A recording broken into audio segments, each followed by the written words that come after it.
One really beautiful thing about OpenClaw is now every company is becoming super AI native. And so you can run the entire application headless, which means you can vibe code all of your backend integrations. The Next Gen Sales Leaders Podcast.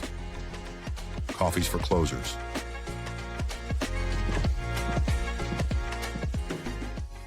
What's up, guys? Welcome back to the Next Gen Sales Leaders Podcast. My name is Benjamin Reed. I'm here with Nick Block. He is the founder of RevoGTM. Welcome to the show. Going on, guys? How are you? So, claim to fame, there's, only so many GTM agencies that actually send millions and millions of emails. Many people are smaller agencies, and obviously Nick is not one of them. He sends over 20 million emails per month. We're going to talk shop about what's going on in cold email, what's working, what's not working, and we're just going to cut it up. So 20 million emails per month. How many clients do you guys have? Is that one or two big clients, or is that like dozens of clients? So we've split it up. So we have a couple guys that we're sending a lot for, and then we have like 23, 24 that are, smaller volume. We're also sending a ton for ourselves. And then we just have like some other offers that don't have anything to do with RevoGTM, some B2C stuff, like really, really big TAM that we're just hammering volume. But a typical day for our own lead gen, we're sending 120,000 for us. And that's not including, in-mails, cold dialing, all that stuff. Wow. So, and it sounds like you're kind of a horizontal agency. You're not like specializing in a niche to send that type of volume, right? Yeah. No, very, very horizontal.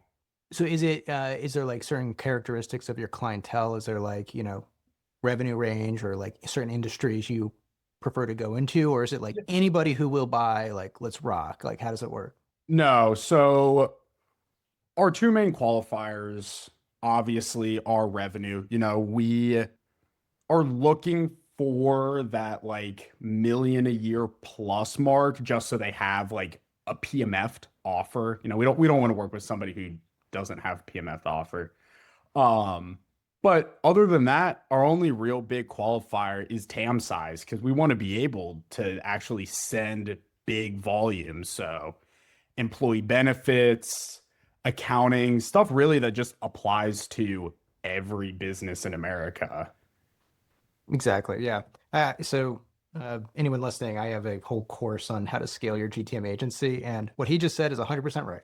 So it's like, if you cannot send 20 million emails a month if you do not have a large total addressable market. It's just the physics are not there. You just run into a wall. And the funny thing is, like, total addressable market, anybody who, like, I don't know if you'd be listening to my show if you didn't know what that means, but if you don't know what it means, it's the total amount of people that you can possibly sell to in a market. And that can be both a total amount of companies or it can be a total number of contacts. Now, very obvious to some people, but if you're new to the game and you haven't heard that term, I remember when I didn't hear that term and I asked the question, what's the total addressable market? That's what it is. So let's say there's, doctors in North America and you want to sell to doctors. Let's say there's 1 million doctors in North America. I don't know if that's true. Then you'd have a total addressable market of 1 million. But then there's this question of TAM, SAM, SOM. So there's like serviceable addressable market. And what that means is, well, maybe there's 1 million doctors, but maybe you can only actually find 400,000 of them because there's just not identities online that you can scrape. Because a big part of what we do in cold email is literally go out and scrape the web, find the contact information, emails, phone numbers, etc., and we go enrich it. And then you enrich it and you're like, okay, we had 400,000 found entities, but the emails aren't verified. Now you're down to 200,000, right? So the game looks like you have big markets, but then you start to verify and you end up with relatively small lists, relatively. So to send that amount of volume, you're really dealing with massive, massive markets to otherwise it just doesn't make sense. This is a break in the podcast to bring you our sponsor, RevoPs.com. That is RevoPs.com, the #1 GTM data management platform for your GTM and revenue operations data on planet Earth. If you are using the modern stack of Clay and Instantly and Email Bison and RB2B and Trigify and all these various tools scattered across the wind, we unify all that data all into one place so you don't have any duplicates, a unified view of every single contact so you can see all the data and all the activities across all the platforms all in one place. It will allow you and your team to move faster, to get better attribution across the entire funnel, and to make a heck of a lot more money. Go to RevoPs.com, check out how you can get started today with me on a call where we'll learn about your data management problems and how we can get you guys to the next level of growth. See you guys at RevoPs.com. Go there now. It will be in the show notes as well down below. Let's get back to the podcast. So anything to add to that? No, I mean, for the most part, you're right. Google Maps Google Maps does very well by us. We love Google Maps because their general hit rate is pretty good. And then you run into the whole, I think Nick Abraham was talking about it with like the info at company.com, and like there are so many of those that we just run. We have in-house catch-all and regular business email validation. We need it at scale. And so, we'll go through and take info at, contact at, support at emails for all of our contacts. And that's been really good for kind of expanding on that contact list. And so when you were doing Google scraping, or is there a particular methodology you guys use, or is that kind of that secret sauce of the developer that we talked about in-house? I mean, not like super. I don't think Serper is like a super gate kept thing. Um, as For far some as the people, it is. actual, I guess. I don't think I'm gonna get in any hot water for talking about Serper. As far as the actual like workflow on the back end, I couldn't even tell you. I don't know. I didn't code it. But Serper Scraping Dog is one that we actually have just been getting into, which interestingly enough, if you go on their lander, they have a $30,000 a month plan, just like out there. They offer, $30,000 a month plan. yeah, Oh my God. Okay. yeah, just on the lander. I know. I was looking through it. I was like, am I looking at it? I have like 50 different tiers, and yeah, 30 grand a month. You can go. At it. That's wild. I wonder, I mean, that is wild. There's certain parts of like sales funnels that it goes above my head because my world is I'm like high ticket, B2B, closer, Yep. simple funnels. There's typically sales led. Like it's Yeah. like this isn't rocket science. It's go find a list, call that person until you get them on a call, pitch them some services, close deals. Uh, and then I see like a thing like where they have a lander, there's 50 options. I'm like, who designed that? Who thought about that? Like, does that actually work? I want to see the analytics on the back end of that, you know? Oh, I know. No, was I was honestly just confused when I saw it because I mean we're the same way. We run the same things for our clients that we do for ourselves, and it's very much so you take your defined ICP, you hit them in mails, emails, cold dialing, warm call to get them on a call, and then you sell them. You got some CRM automations, and so I mean, that would be the same thing as just adding a monthly tier on my website saying, "Hey guys, come on in." So I don't know what they're doing. I thought it was interesting. Yeah, super interesting. Okay, so big volume, big TAMs, scraping Google Maps is kind of a bread and butter. What are you seeing in the market right now? You just mentioned Microsoft. We're recording this for anybody who's listening on February 27th, 2026. So I think timing matters. So you might listen to this in 2 years and be like, "Oh my God, Microsoft's blowing up." So what are you seeing in the market right now? What's moving your business? So right now, honestly, a lot of vertical integration. I actually posted on LinkedIn about it. I would bet money nobody watching this has read my LinkedIn, so I'll explain it. But What's your really LinkedIn? uh Nick Block, I don't know what my actual URL is. Okay, Uh yeah, just look up Nick Block and Revo Revo GTM on LinkedIn. GTM, Yeah. yeah. Go check me out. But honestly, vibe coding. I talked about it a lot where there's a lot going on, both LinkedIn and X. If you're over on X, people talking about I used OpenClaw to do this, and I created this shit coin that scaled to 10 million mark, and it's like, okay, great. But the one really beautiful thing about OpenClaw is now every company is becoming super AI native. Hmm. And so you can run the entire application headless, which means you can vibe code all of your backend integrations. And then you can also reverse engineer a lot of tools that, even if it's not production level where you can resell it, you can use it internally. And so it's made one, our costs go down a lot, and two, our capabilities of what we can do, because we can lace together all of these different platforms and tech stacks and have them just work for us. Very interesting. Let me ask you a question because this is something that I've been thinking about a lot. So there's no doubt what you just said is true. And the question I have is there's this concept called an identity graph. Do you know what have you heard that before? I'm very familiar with that, yes. Okay, so it's like for anybody listening, it's this idea of when you have different systems in the world. So let's say you have, what's your sequencer? Right now we're using SendKit. Oh, really? You're using SenseKit. Yeah. Okay, that's Yeah. interesting. So SendKit and what about your LinkedIn sequencer? Oh, in mailers. In mailers. Okay. So SendKit in mailers, and then you have your CRM. What is that? Airtable, baby. Airtable. Okay. So you have Airtable, you have these two other tools, and I'm sure you use other tools, right? Yeah. And so now you have like Bob, Bobby, Robert, and Tim. They're actually all the same guy, and they all have different identifiers. So maybe in LinkedIn you have a LinkedIn URL, then you have a phone number on a different tool, and then you might have, say, an email on a different tool, Hmm. and they're all different things. So an identity graph is where you somehow through data engineering, you identify that they're the same person, call it just Bob, and then you create a historical record of all the things Bob's ever done across all systems. So always merges into that same record. And so the problem with these tools, the reason I bring it up is that even if you can vibe code it, the context window for a given tool is relatively limited.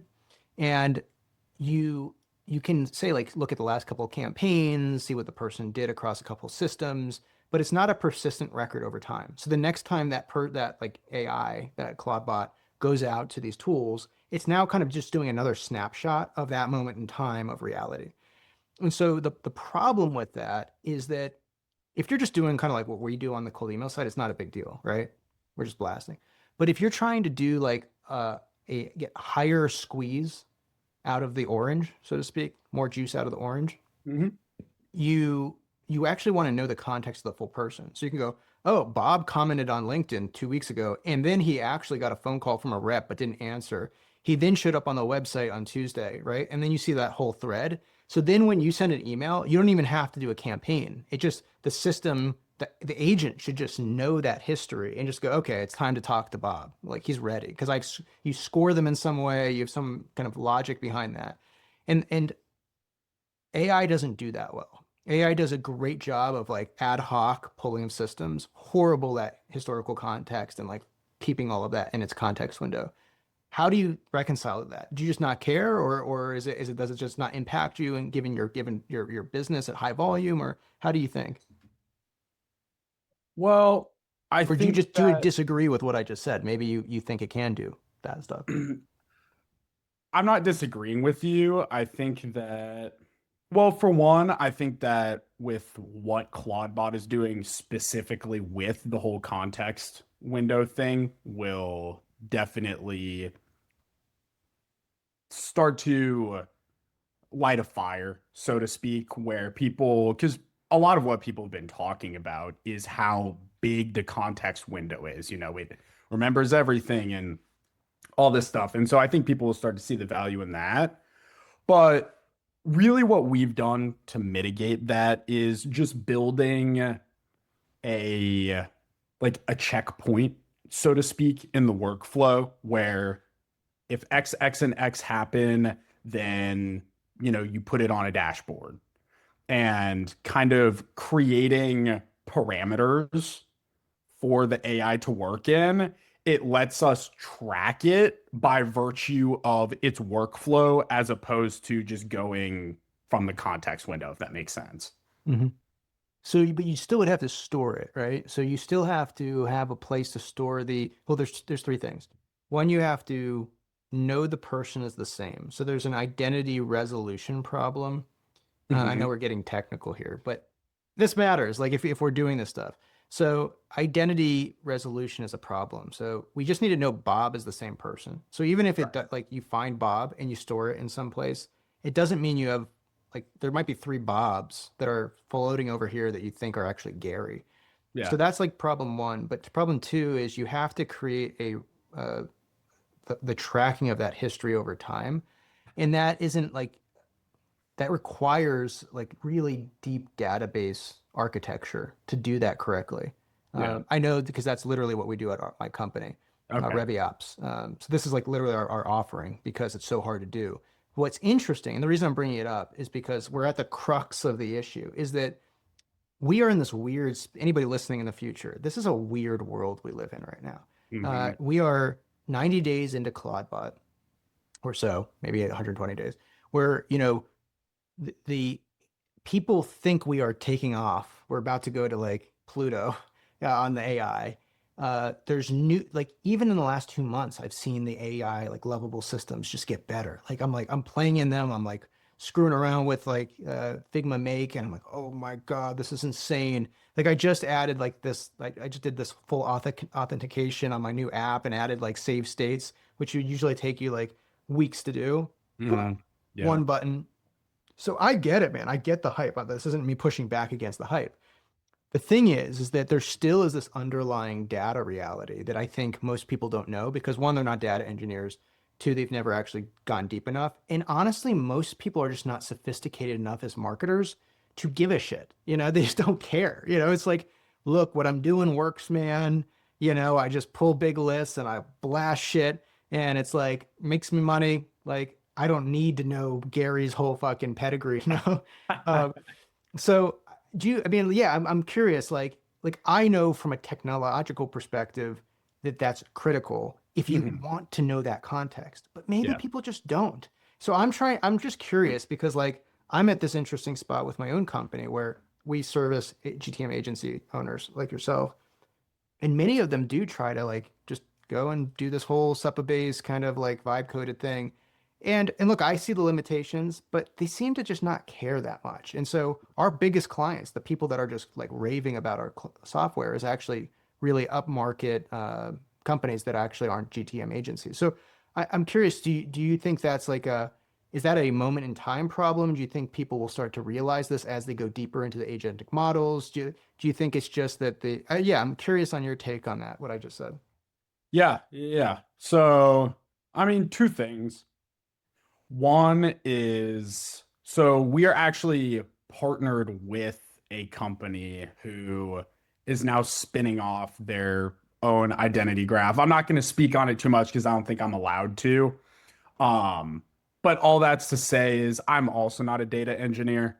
Yeah, I'm not gonna sit here and LARP and say that I know a bunch of stuff when I don't. So we have successfully outsourced the beginnings of that.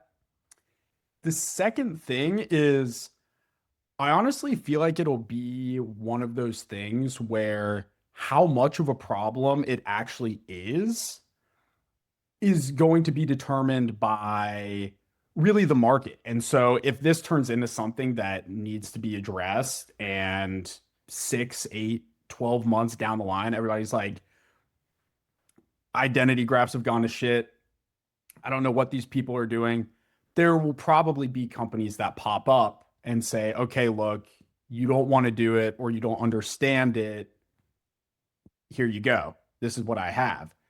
And if all those people are right, where they're like, I don't care, let's just spray and pray. I don't even want to understand it, and they're right, then nothing comes of it. Mm. Yeah, you're right. So it's like more of a, I get it. It's like there's a human perception and there's a technological reality. Hmm. My argument, this is, we're now like deep into the future of what's going to happen. You know, there's a gazillion things that could happen. This is my bet, obviously. Uh, I think that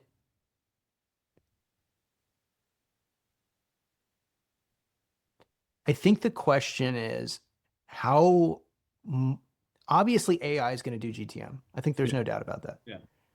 The question is then, and I think that we're going to have like agencies are going to be just basically guys that are, essentially in the loop of the system doing the thing, right? So where the guy, you or me, we're the guys, you or me, we make the decisions on who we sell to. We make the decisions on, what our packaging and pricing is. So our offer is actually like the business itself, the Hmm. running, the revenue, the hiring of the people, if there are people, the branding of everything. Those are decisions that we make. But in Right. terms of the operational side of things, I think it's pretty clear that within a year or two, that's fully AI. That you go and say, hey, we're going to be doing North American SaaS. We go ahead and look at all prior successful campaigns, spin up a campaign for me. It pulls them all in. It immediately runs it. That's what's happening. There's no doubt. 1 to 2 years away. Um, so my bet is that if that's true, I think that this, and I could be wrong, the market will soon realize that there's certain companies that just get better results because at that point it's AI against AI, right? So it's Yeah. like AI is writing copy, AI is pulling the lists. So now it's just a question of, okay, how much return on investment do you get? Because there's still some hard costs, right? You still have infrastructure costs, cold email infrastructure, emails and domains. You still have to purchase some software to get things done, sequencers, that kind of stuff. You still have to, probably have like a couple lead lists that actually cost money through the API. So there's some hard costs, and that means you can, and there's the agency cost, right? So let's say you charge 5,000 or 10,000 or 20,000 per month. And so you add those costs up and then you divide your total meetings into that cost. You can come up with a cost per meeting. And so I think that it's almost like a commodity in some way where it's like, okay, people are going to go and say, I'm going to just go hire the company that simply gets me. It's almost like ad buying in a way. Hmm. Like there's like an Hmm. ad buying platform, but for like coldly email leads where you just put in your stuff and it basically runs the campaign for you. uh, Clearly, like, I mean, if you look at what happened with Meta, I mean, it's all AI. It's like you put in your creative and it just automatically does its thing. Yeah. I think we're going in that world for cold email. Do you agree? Do you disagree? What do you think? I think that honestly, I kind of agree with you. I think that there are certain parts of marketing where it starts to be less a conversation about capability and more about, well, what do people actually want? And I think as things get super homogenized, then, like you said, the amount of humanity, so to speak, decreases. I could be totally wrong. People could, love interacting with an AI all day, every day on a day-to-day basis, but at least with sales, it's very human, you know? And I feel like the human aspect of messaging and a sales process and things like that will still be important. Now, is that not to say you can probably cut 80, 90, 95, dare I say, percent of your staff? Probably. But I would bet on the fact that like humans like talking to humans, and humans like feeling like they're being spoken to by humans. So that's my take on it. Yeah, I mean, I think that you are right in terms of if there is a higher ticket sale, I I think that it's interesting. It's an interesting point because like I tend to agree with you. Look, I come from high ticket selling in person 100,000, 200,000, 500,000 type deals.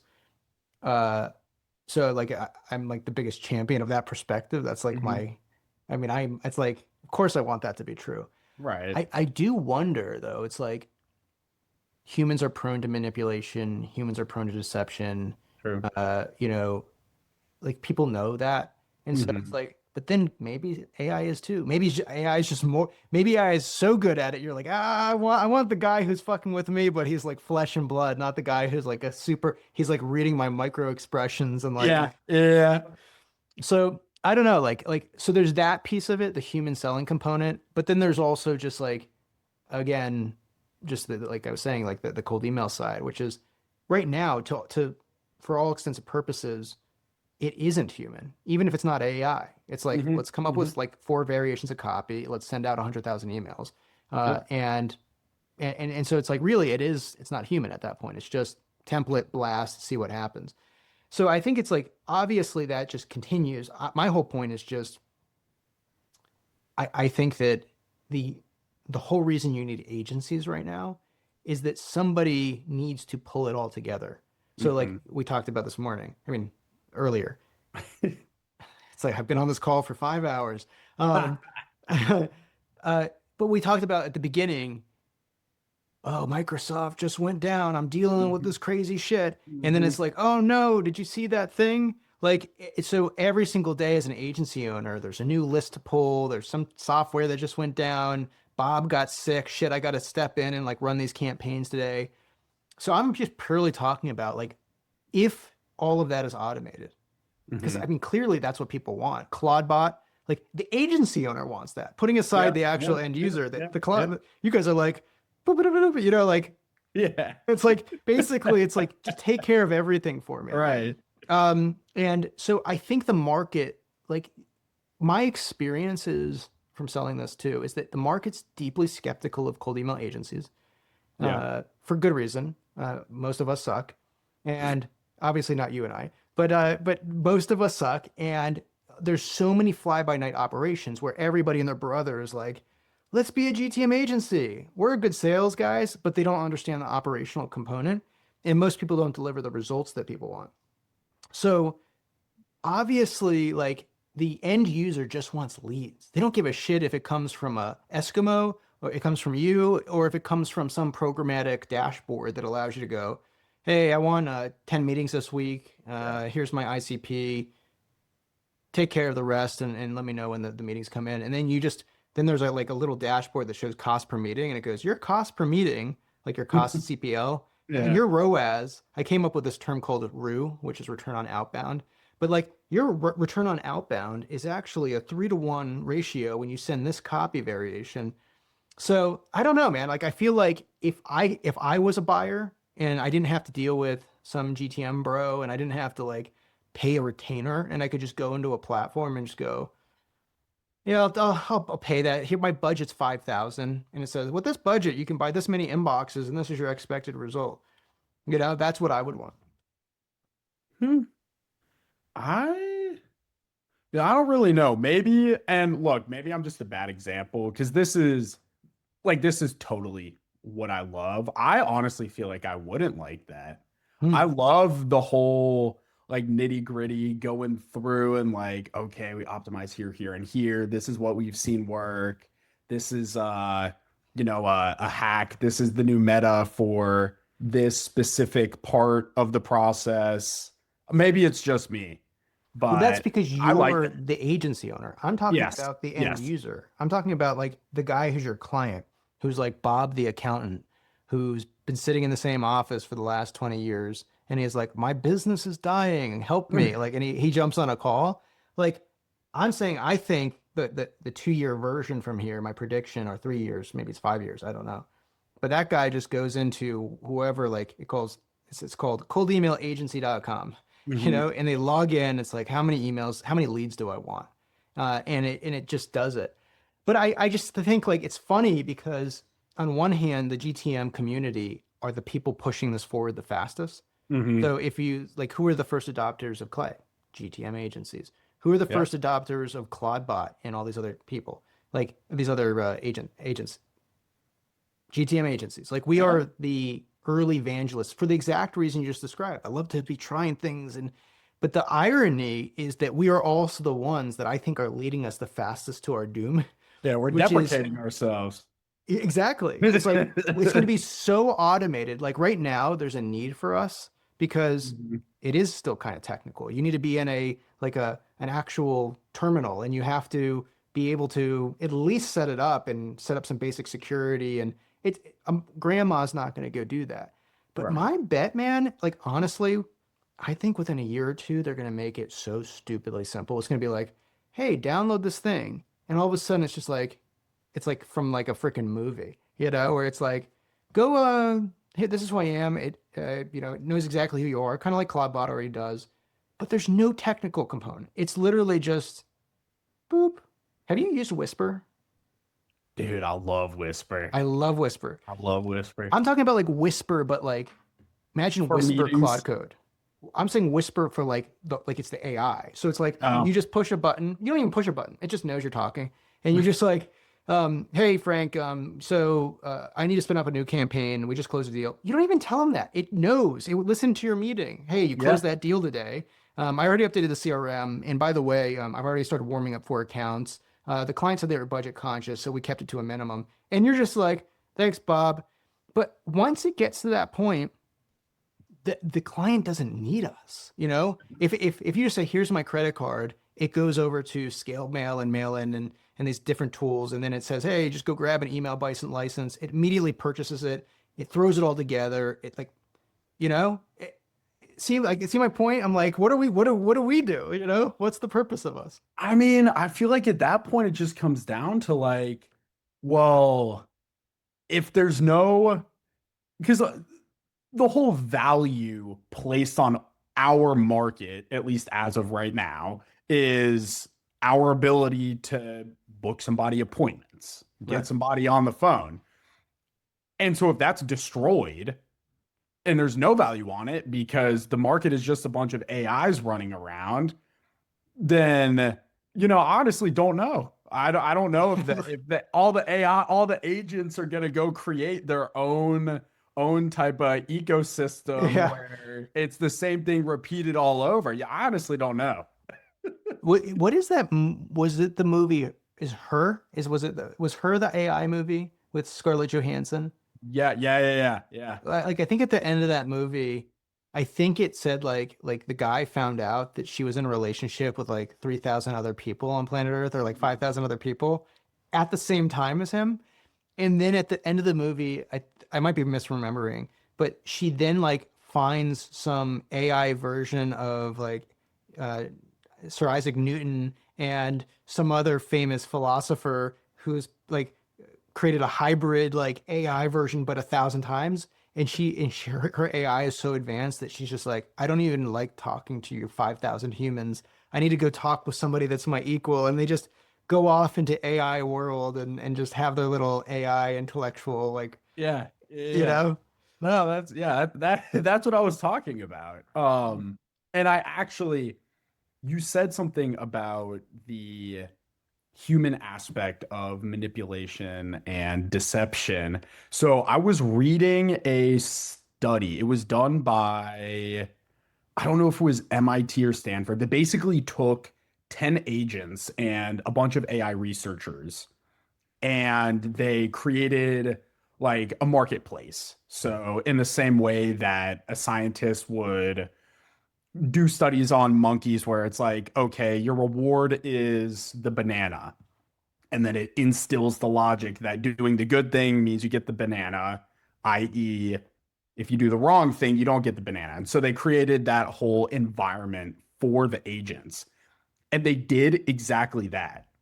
They started creating cartels like in the economics way. They started creating cartels They started lying to each other when it benefited them. They started backstabbing, like literally exactly what you described in the experiment. Yeah, man, we're in weird times. So I will say it's funny because I was reading this book called Ikigai. Have you heard of the book Ikigai? Mm-mm. So it's a book you can just find it on Kindle, and the whole book there's actually two books. Let me grab them real quick because I think this is like perfectly placed for this conversation. Bear with me. I'm going to pull this up. Okay, so the first one is called First Principles and First Values. And let me take a look at it's by David Temple. David Temple, First Principles and First Values, 42 Propositions on Cosmo-Erotic Humanism. I don't know why they called it that. So hold that in your mind for a second. And there's a separate book I'm reading right now, and you'll know why I'm saying this, is Ikigai. It's I-K-I-G. Hold on. I-K-I-G-A-I, The Japanese Secret to a Long and Healthy Yes. Yeah. Yeah. Life. Yeah. Yeah. It's by Hector Garcia and Yes. Francis Morales. So the reason I bring this up is, so Ikigai is like a study of northern Japan and Okinawa, I think so. Whatever. It's a small island where the longest living people live. And there's this community of 2,000 of them, and they are happily living out their 120-year lives. And so they all go like there's obvious things like health, and they are active, but not any more active than like a normal active person would be. Like they go for walks, and they like are in their garden, and they like to, dance a little bit, but nothing crazy. They're not like CrossFit athletes. They eat, healthy, so they're healthier than normal, but that's not what actually causes the longevity, according to this thing. There's two factors. One is deep community. So they have this deep connection to each other. They do karaoke multiple times a week at 105. They're like hanging out at the local community center, playing chess and just talking.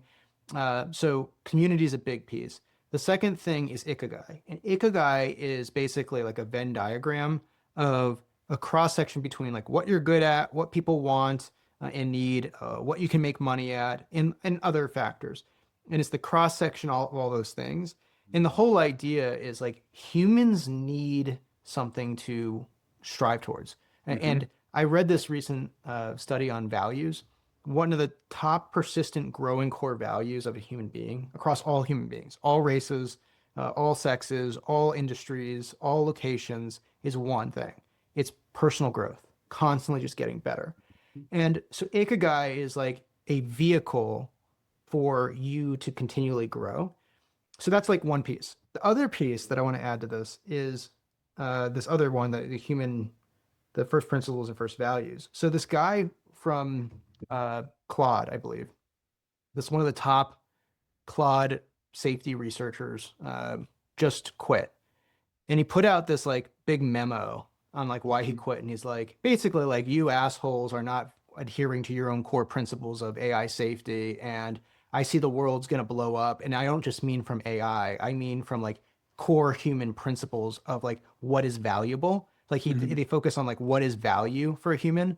And their whole thing is like human beings, especially they go back like to the 15th century, like we escaped religion and we replaced it with a different form of meaning, which was essentially, the scientific method and empiricism. And like, if you can't see it, if you can't test it, it's not real.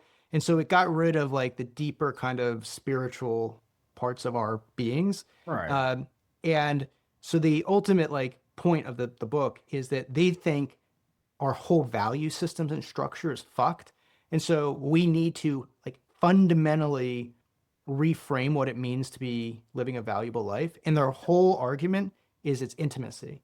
Is the whole point is that it's about these relationships and being in community, which falls perfectly in line with the whole Ikigai book. Right. And so anyways, I say all that to say like with this, all this shit that's happening here, man, like it's super interesting to us, but the truth is like, it's like we're going to optimize our way out into like this very interesting spot where it's like when everything's settled and all the AI has taken over, say in 10, 20, 30 years, and Mhm. humanity is sitting here, assuming we are still alive. We all have to come up with something that is an Ikigai. Like we all have to, and I think maybe it's just communal. Maybe we go back to communal living. Maybe we go back to sports and just hanging out and shooting the shit. I don't know, man. But like, anyways, that's what's going through my brain right now. Is like, Hey, we really took a turn from GTM. I know, I know, I Oh know. man. No, it's funny that you mentioned Ikigai. I don't know if you're familiar with Jesse Itzler, Sounds familiar. maybe a entrepreneur guy. But he talks about like the Misogi, which Oh, is he is the NetJet guy? He's the guy that had like yes. the, yeah, okay. Yep. Yeah, he ran a marathon in the Zico coconut water or the New York marathon Yeah, in yeah. the Zico coconut water bottle costume. But he talks about the Misogi a lot, which is like you got to have one year defining goal or event. And I feel like that falls very much so into the whole Ikigai thing. And Misogi, it's not something small. It's like learning the piano, training for a marathon, running the Bad 100, the Utah Bad 100 ultra marathon, stuff like that. And I think that you're right in the sense that as essentially optimize ourselves out of things, we sit there like, okay, well, what's really valuable? We thought it was money, but we productized money. And so then we start to go back to those like Masogi type, that the Ikigai essentially. And yeah, we're just going to be humans for the sake of being humans, at Hmm. least in some part. AI might turn out to not do what we think it's going to do. Nobody really knows, but I, That's like best case scenario. It's right, like right, if right, we right, get right, to go kumbaya, it's like okay, things went right. really well.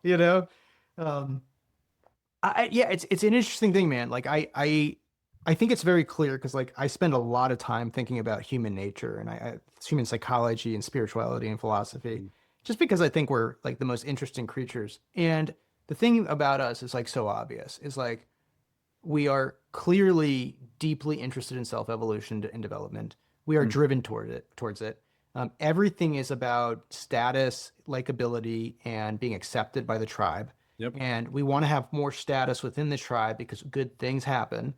The thing is, our society has warped that into this weird fame culture where it's like we have these Yeah. crazy idols, Yeah. and then that's weird.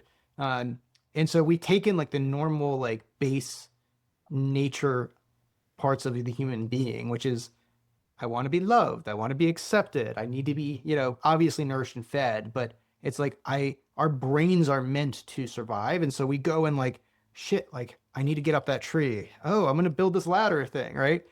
The thing is like once all of the utility, all the problems have been solved. Like there's that famous, trope about the patent office in the 30s or 20s and or maybe it was the 1800s, I don't know.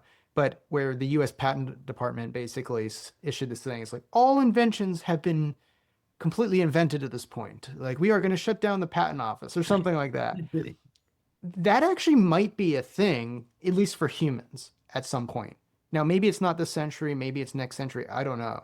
But I do wonder, man, like there, my big fear is not that if we get there, great, we got there.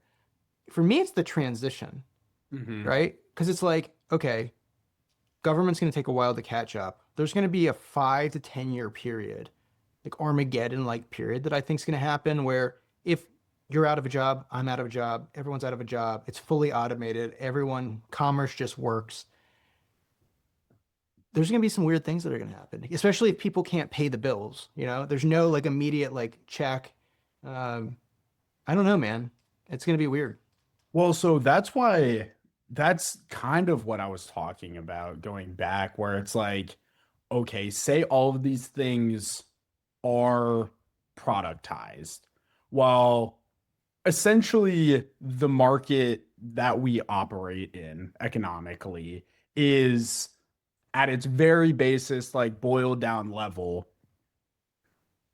what people place value on, which is money. And so you have all the money, that's shifting around, and from some downstream effect, you've gathered enough money to pay for somebody else's service and vice versa. And so when you start replacing humans with AI, then it becomes okay, well, now, like, what? AI is just going to control all of the money and the market Has because to. we've removed the humans out. So then now, like, what's valuable? We're going back to, like you said, caveman times, where it's like commodities. You got food and water is like the new currency. Well, I don't know if okay, I mean, obviously who the fuck knows what's gonna happen. But like I don't know if that's true. Because I would say that there's an interesting I don't know if it like in what book I read this, but it was this case study of like some I don't know if this was in Babylonian times. I don't know what. Somebody can who's listening probably knows what I'm talking about. Where some rich emperor guy Mhm. basically went to a town, like a city, and he was like, I am feeling benevolent. And he gave everybody in the town riches. So everyone became wealthy overnight. Right. The problem with that is that everybody didn't need to work anymore. So Right. everyone goes like immediately and quits their job. So what happens when everybody quits their job? Supply chains break down, the food processing doesn't occur, nobody's fucking serving you at the bar. There's nobody to help you like buy your corn at the so society, like the actual functioning pieces of society are no longer in place. Right. So the only answer is the AI would have to be able to service that. Um, and there has to be an incentive to actually still work. Like if there's still a human requirement for something, it's like why are you going to work if AI has solved all the supply chain issues? Hmm. Like right? So it's like my point is it's like a really weird situation where it's Yeah. like okay, you literally you do give people the riches, which is the AI output, but at Right. the same time like the world still has to work. You still have to have food delivered. You still have to like be able to communicate like this. The energy still has to be generated. Hmm. So it's like a very weird catch 22, you know? Yeah. I don't know what's going to happen. I think I have my personal prediction is we're not going to make it through that period. If AI is the way that we think it is, and again, this might be 20 years from now, my bet is very pessimistic, is that humans, and that's the reason for the book, the whole, first principles and first values, hmm is humans philosophically are not prepared for this transition to occur. And there's going to be so much infighting and greed and there's going to be the whole serf thing. They're like, oh, you're all going to be serfs. I think that's going to happen, but I think what's going to happen is there's going to be just mass revolt. I think it's going to be like bloodshed, like get your rifles, and then I think the fabric of society is going to break down and it's not going to repair. That's like my bet. I think it's kind of similar to the the adage of, you have the homeless fisherman. He's not really a fisherman. He just catches two fish on the pier and sleeps all day. The businessman walks up to him and he's like, "The hell are you doing laying here? You're wasting time. Why don't you just go get enough fish and sell them to get a boat? And then once you have a boat, then you get a bigger boat. And then you can get a fleet of boats. And then now you have enough money to retire." And the dude on the pier is like, what am I gonna do when I retire? And the businessman's like, well, you can hang out and sleep. And he's like, what am I doing right now? You know? It's funny. I just had that exact story. I had this conversation with my wife. My wife is Brazilian. She's from a city called Salvador, which is in Bahia. It's a Okay. kind of north of Rio, 2 hours by flight. So it's on the northeastern coast of Brazil, which is very warm. It's a tropical Mhm. climate, beautiful beaches.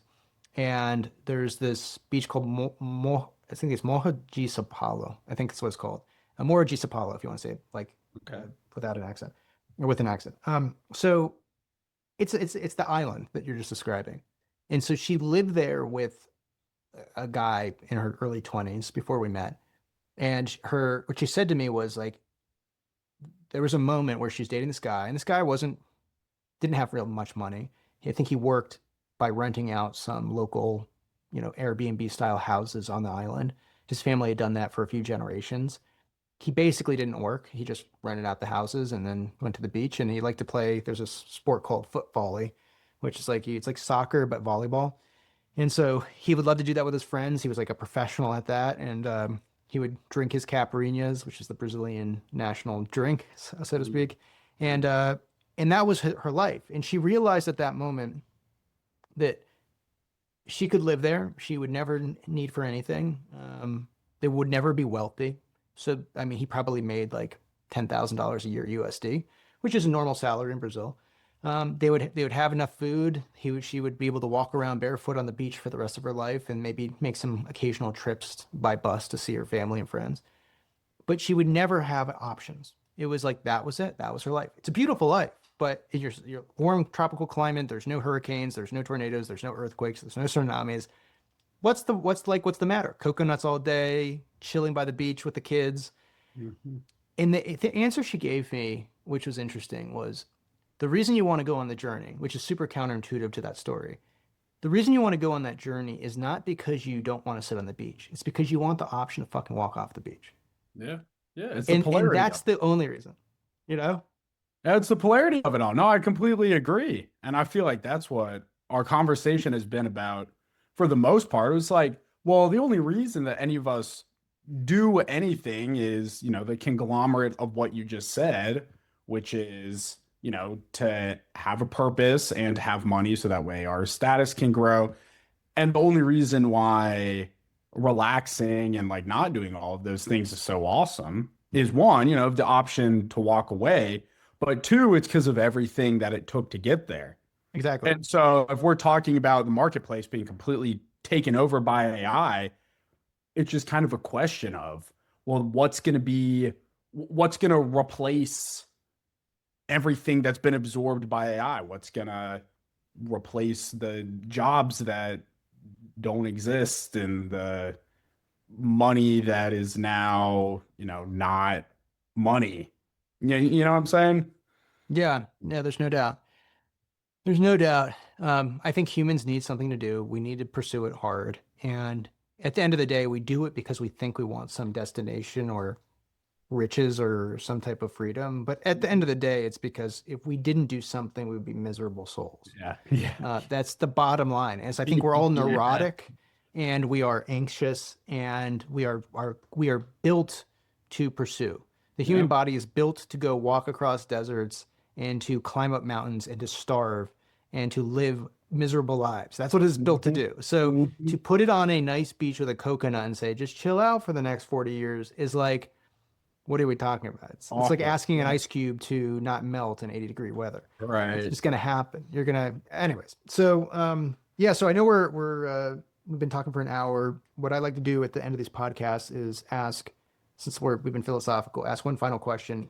If you had to leave anybody with one piece of advice in terms of your journey on planet Earth, it can be GTM, it could be not GTM, it could be business, not business, doesn't matter. What would you want people to know? Hmm. I think do more. Do more. I feel that I have never had a negative experience or never had a moment where I'm like, what am I doing if I'm in motion? And so really back to what you said, just do more really, just double down on what you're doing. If you don't like what you're doing, double down on changing that. So yeah, do more. Man, that's good advice. It's good advice. It's so easy to like remember, like think about like, oh, I'm not where I want to be. And it's like there's the truth is everybody needs their Ikigai. And even if you get to where you want to go, you're still gonna want to do shit. So just Mhm. go pursue it, man. Like pursue something worth pursuing and give it a shot. And if you don't make it, I know it sounds cliche. You've already gotten there, man. Like, I know it sounds so cliche, but it's like, and it doesn't help somebody who's in the grind. But the more and more, because I failed a lot, dude. Like, I have personally just, I think it's hard not to have been as unsuccessful as I have been for all and I've been successful, don't get me wrong. But like, I feel like, my God, why am I not Elon Musk at this point, given how hard I've worked? And but at the end of the day, man, it's like the person I became, the person that I am, like the way I handle situations, when I look at myself in the mirror, there's like actually like real appreciation for that, for myself. And I think that's at the end of the day, it's all in between these two years, you know. It's like if you Mhm. like yourself, if you feel accomplished, you feel you're doing something meaningful, that's what matters. So that makes a lot of sense. So where can people find you online? LinkedIn, really. I wish I had a good YouTube plug, but I don't. Find me on LinkedIn. You look up Nick Block, RevoGTM, post there all day, every day. And then yeah, that's really it. LinkedIn, baby. Cool. All right. Well, we will see you guys later. The show notes are down below. Grab the links, check them out on LinkedIn, and we will talk to you on the next episode of Next Gen Sales Leader Podcast. See you guys.